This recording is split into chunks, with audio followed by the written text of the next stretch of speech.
When I say big, I'm talking about box this big, full of products, free products. Your girl never had to buy a lipstick, a foundation, a lotion, a cleanser.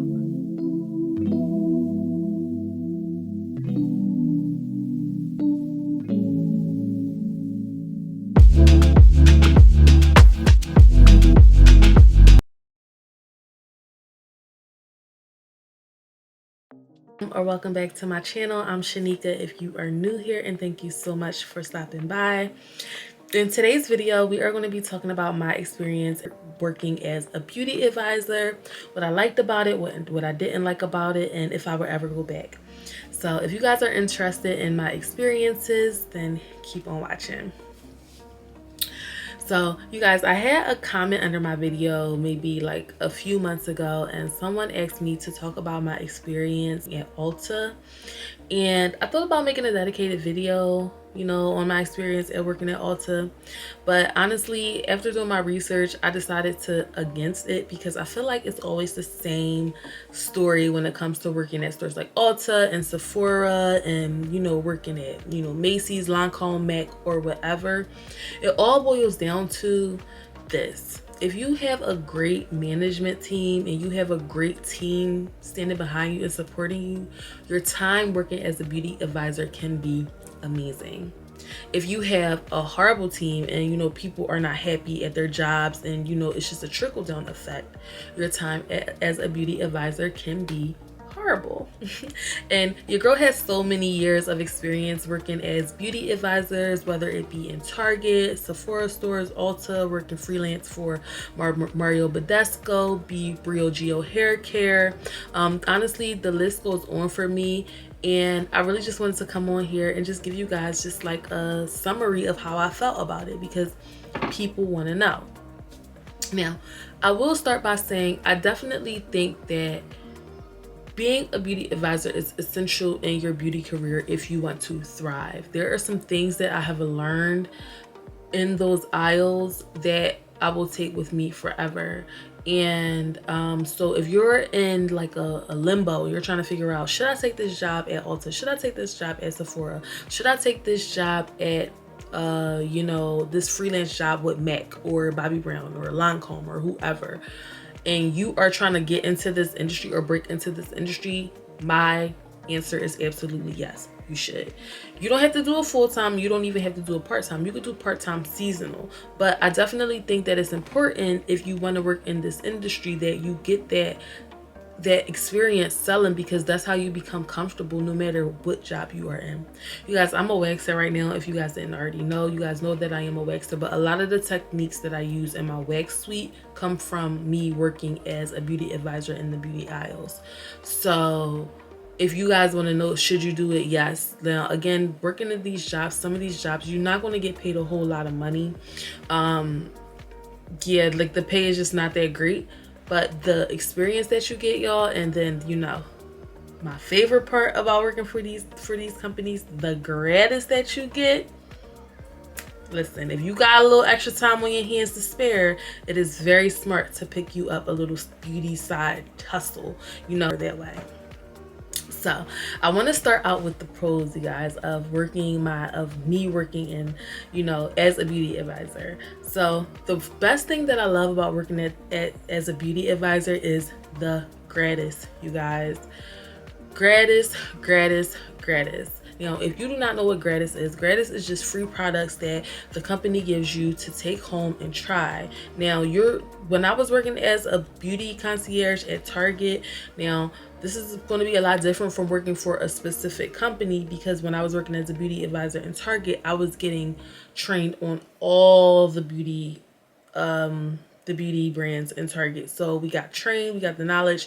They educated us so that we can educate the guests. And at the end of the day, when you're working as a beauty advisor, it's all about money.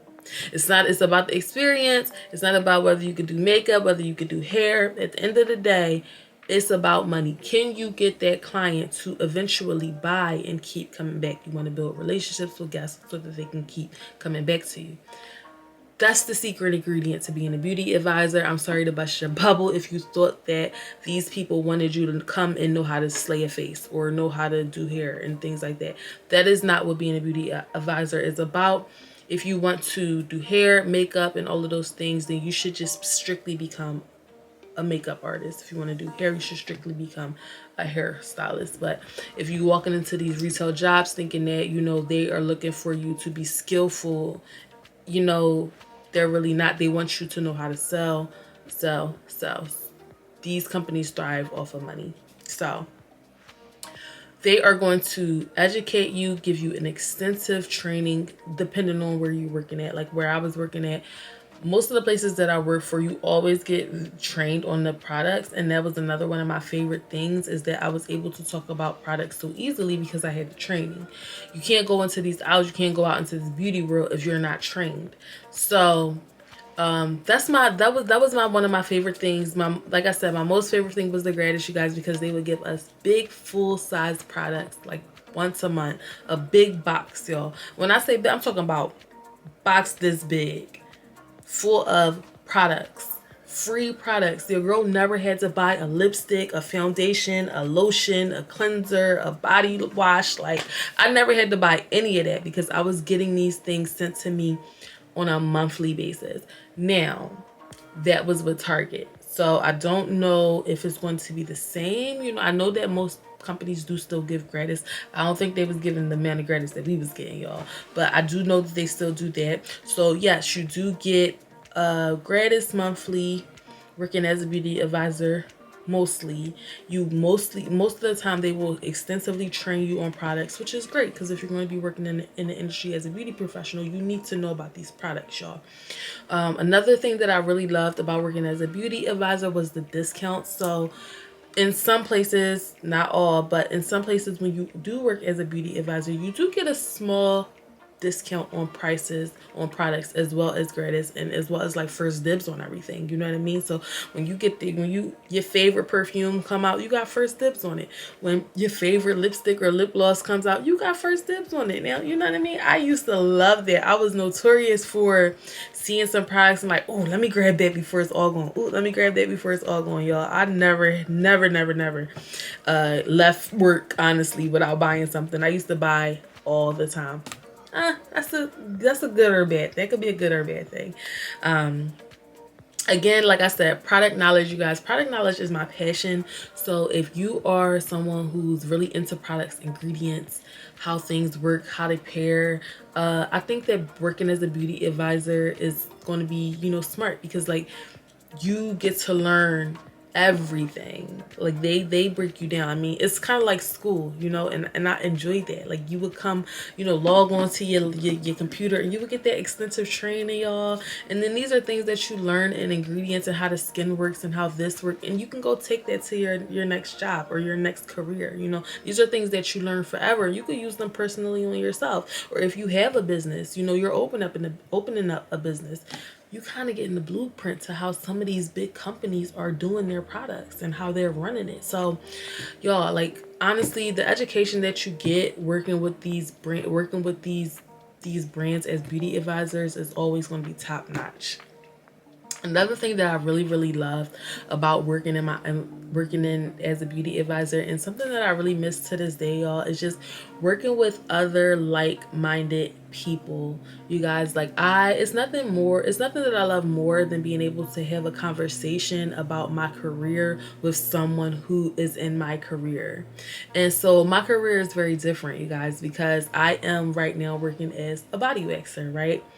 Most people who are body waxers are estheticians. And then, you know, if you aren't an esthetician, you're a cosmetologist. Most cosmetologists are just hairstylists. So it's very seldom that I come across someone who is a cosmetologist, who has an extensive background in beauty sales, who loves products, you know, who is not just, you know, geared towards one skill, but just like a plethora of things.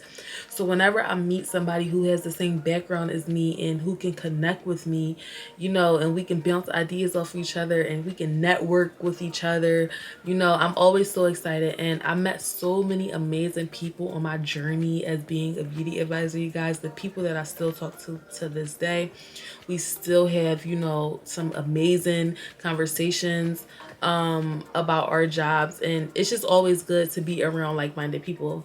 And when I work in the beauty as a beauty advisor in the beauty industry, like, it's just, I feel at home, you know. I feel like you get me, you know. So I really, y'all, I really do miss that, because like I said, like at my job now, most people are like estheticians, or, you know, not really, the background is very different. So yeah, so those are all the things that I really loved about being a beauty advisor. Let's talk about some of the things I didn't like, y'all, and let's just be honest. The number one con for me working as a beauty advisor, y'all, was those hours. Let's listen. You're going to have to work nights, and you're going to have to work weekends, and you're going to have to work holidays, y'all. And you're not going to get a lot of money for it. You're not going to get a lot of money for it, y'all. So if you are someone who does not have an open, extensive availability, you're probably not going to get the job. And, you know, it's probably not going to be beneficial to you, because, you know, you need to be available. So, and I was never that kind of person who wanted to put all my eggs in one basket, or wanted to only be available for, you know, this certain amount of time. Like, your girl, you know, I needed time. Like, the way that y'all see me now, like how I've got my hands in everything, that's how I've always been. So when I was working as a beauty concierge, specifically Target beauty concierge, I was working 5 days a week, 8-hour shifts, full time, all day long. So I was working from 12 to 8. That's my whole day, y'all. And I only had 2 days off. And so although I loved my job, I loved all of the things that I got, I started to become highly depressed, because I felt like I didn't have time to do anything else.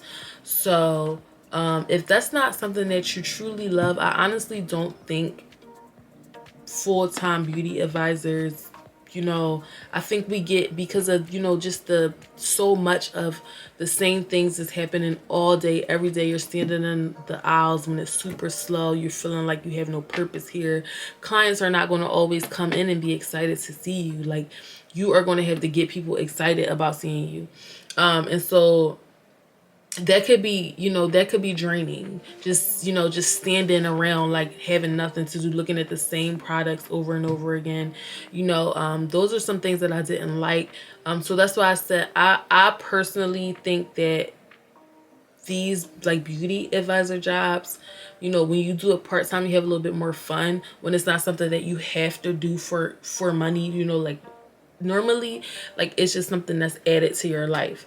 So yeah, I really didn't like that, y'all. That was like a big con for me. Again, y'all, and I don't know if this is a con, but this could be a con for some people, because a lot of people, when they think of beauty industry, they think of fun, and you have to think of the beauty industry as money. You know, like, it's not always fun. You're going to go to your favorite store at Ulta, or you're going to go to your favorite store at MAC or Sephora, and you're going to be so excited. You know, you're like, oh my God, it's my dream company. And when you get there, they're going to tell you, you have sales goals to meet. You have to meet these goals. You have a quota. You have to build these baskets. You have to get people to spend money, because that's why you're here. And so I think that a lot of times, like, especially if you go in blinded, you can go in thinking that, oh, I just gotta go and make people look beautiful, when that's the exact opposite of what, honestly, these jobs want from you. They don't really care about your skill, your ability to do makeup, as much as they care about, can you bring in the money? And do you have the availability? It boils down to one or two, three things when it comes to being a beauty advisor. Can you make people spend money? Do you have an open availability? Are you nice? You know, are you nice? Are you approachable, you know, those type of things. And so you might have this amazing talent in makeup, but you're not necessarily going to be using that as a beauty advisor at Sephora or MAC or something like, or Ulta or something like that. So just be aware of that. I'm not saying that they don't, because working at Ulta and working at Sephora, you do have times where you have to apply makeup, so you will have to use your skills at times. Those are for the licensed professionals for the most part. And so when I was working at Ulta, I did go on the floor and I did apply makeup, I did makeup applications, and I did hair. But truth be told, I did hair in the salon and I did makeup applications. But truth be told, y'all, I was having more fun on the floor selling, just talking. You know what I mean? So that's what I say. You have to be you have to understand that those are two different types of positions. And if you are someone who wants to be a makeup artist, yeah, you could go in the aisles and, you know, work in the aisles and sell beauty and get that sales experience. But also make sure that you have a job where you're actually doing the makeup, you know, where you're actually applying it and things like that. Because beauty advisors don't really do that. They just do this all day. All day. That's what you're gonna be doing as a beauty advisor. If you think you're gonna be going in there using your creative niche and your creative gene, that's not what that is. And me, of course, you guys already know, I'm such a creative, y'all, and that's why I have so much fun in my job, because I get to physically wax, you know. And I do still have to sell, though. Any job that you have in this industry, you have to upsell. You can't run away from it. If you're not comfortable with upselling, then this just might not be the industry for you.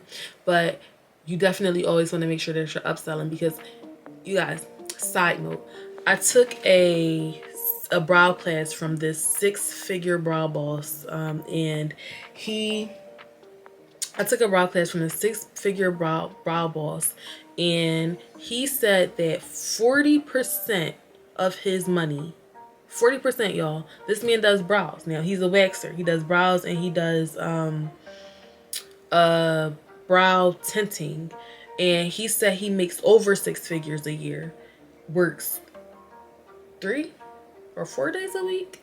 He said 40% of his income, 40, comes from retail. 40, y'all. Retail. You gotta know how to sell to work in this business. And he waxes, he does brows. And you would think on the outside looking in that most of his sales comes from him doing the actual service. He was like, no, I work smarter, not harder. So what I did was he created a product. He created a brow tint, which, you know, I used before, and he sells it. So people come in, they get their brows done, but he like, listen, if you want to do this at home, here's the product. You know, or if you want to fill your brows in with a temporary brow filler, here's the product. You know, so yeah, you guys, he said it himself. So like I said, in this industry, whether you're servicing somebody or not, you're gonna have to do sales. So you always got to expect that. And I'm not gonna say that I didn't like it, but I don't like that some companies are going to push you to the point where if you ain't making them sales, they're gonna let you go. So you have to be very aware of that when you are applying for any of these jobs, because I don't want anybody to go in really very blindsided and think that this is going to be the easiest job of their lifetime and the job of their dreams, and you don't have to do no work, because really the only reason why you're there is to sell. You're not there to really do the makeup and the hair and stuff like that. If you want to do that, you have to go to a salon, y'all. And then like another thing that I really didn't enjoy was, like I said, the slow times. Like there's going to be times where there's not a person that there's not going to be a person that walks into your aisle. It's going to be dead, crickets, nobody. You want to see a person walk into that aisle. And those are the times where you're just like, what am I here for? And then it can get hard when it's like hours and hours and hours at a time, y'all. And so that's why I strongly encourage to try to stick to like seasonal part-time, because I don't want your love for beauty product knowledge. I don't want your love and your passion to die because you feel like you're not being useful. So if you take it on part-time, you only there a certain amount of days a week, you know, for a few hours a day. So it's a lot easier. It's a lot easier to keep that drive and that passion and your love for the industry. So and then y'all, the last thing that I really didn't like, and I'm not going to say so much for Target, because at Target, and this, remember y'all, this was many years ago, so this was probably, I was probably like 22, you know, living at home with my mom with no bills. I was getting paid $15 an hour full time. So to be in my industry full time with no bills, that was great for me back in the day because the cost of living was way cheaper. But now $15 an hour in this industry, in this world, y'all, it's not a lot of money. So you can't look to get rich, you know, from this type of work. Like, honestly, working as a beauty advisor is not going to get you rich. The pay is very minimal. I think most places now are starting you off at least $13 to $14, you know, hopefully. I don't think that they are going any lower, especially just with the recession and inflation and everything like that. Like, most companies are up in like what they give you for hourly. That's another reason why I say don't go into it looking to like get rich or, you know, really honestly full time, because it takes a lot to do that every day, all day. And when the amount you get from it, to me, this is all opinion, y'all, to me, it don't balance out. I feel like there's easier ways to make money. But if you're newer and you're looking to get in, then I say, yeah, go work at a Sephora or Ulta for like 3 months.